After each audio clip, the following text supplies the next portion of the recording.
Hey, a million years ago, I did a talk show, and that's what you're gonna see, so enjoy. It's just short clips, but I think you'll dig it.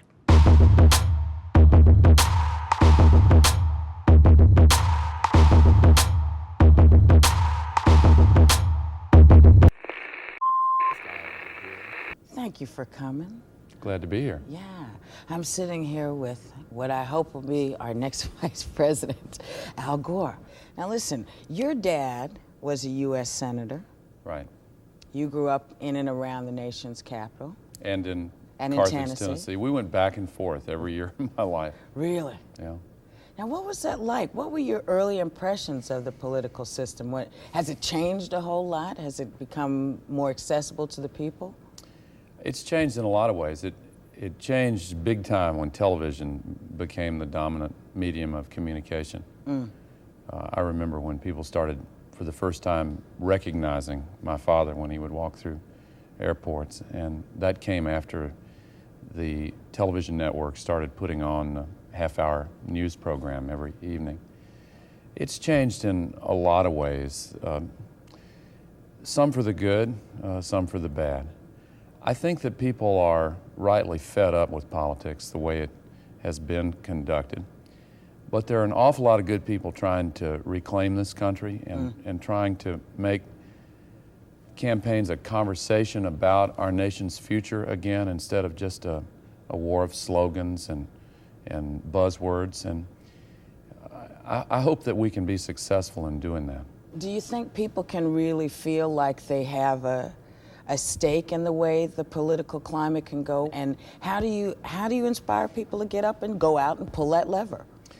Well, I really believe that every cynic is deep down a disappointed idealist yearning to believe in the future again. And what Bill Clinton and Hillary and Tipper and I are finding on these bus tours as we go around the country, what we're finding is that people who have been tempted to give in to that cynicism and just turn completely away from the whole process of self-government are beginning to let themselves feel hope again. And they're kind of trying to protect themselves against being disappointed. You know, they want to believe, and deep down they know that this country does have what it takes, but they've been burned so many times, they just want to know it's real.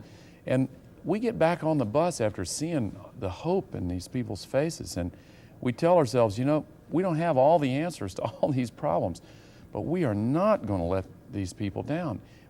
We do have a new approach. We're going to do the very best we can to put people first, as we say, which is more than a slogan. It's a shift in emphasis. And I think that people are letting themselves hope for a reason. They know that we've got to. At times in the past when we've faced a crisis, we've been able to pull together. Right. And this is one of those years, I think. When you were a kid, did you talk to your dad about being president? No, I really didn't. When I was a little kid, I thought that maybe I would go into politics because I admired my father. He really had a lot of courage and stood for principle. In fact, he was finally defeated because of his opposition to the Vietnam War in a time when it was still very, very popular. As I was saying a moment ago, I mean, I really look at life differently. I set my priorities differently. I didn't expect to be in a national campaign this year. Were you surprised? I was very surprised. Then when Bill Clinton decided to put traditional political considerations aside and asked me to run with him, I really was surprised. And I didn't seek it, I didn't expect it. Right. But when it became clear that he was serious about it, I asked myself a whole series of questions, and they didn't have to do with my personal ambition. It was more of a question like, are you willing to do something that will give the country a better chance to reach out for change?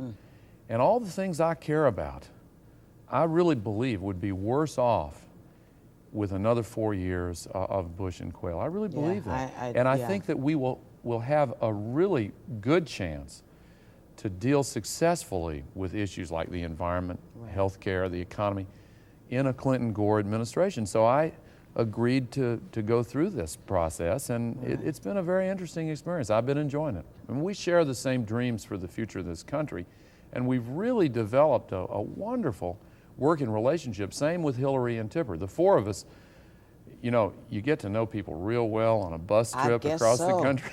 Ooh, you left toothpaste in the sink. No, I didn't. That's not my hair. Yeah, I know. And we've really enjoyed working together a lot. It's been a lot of fun.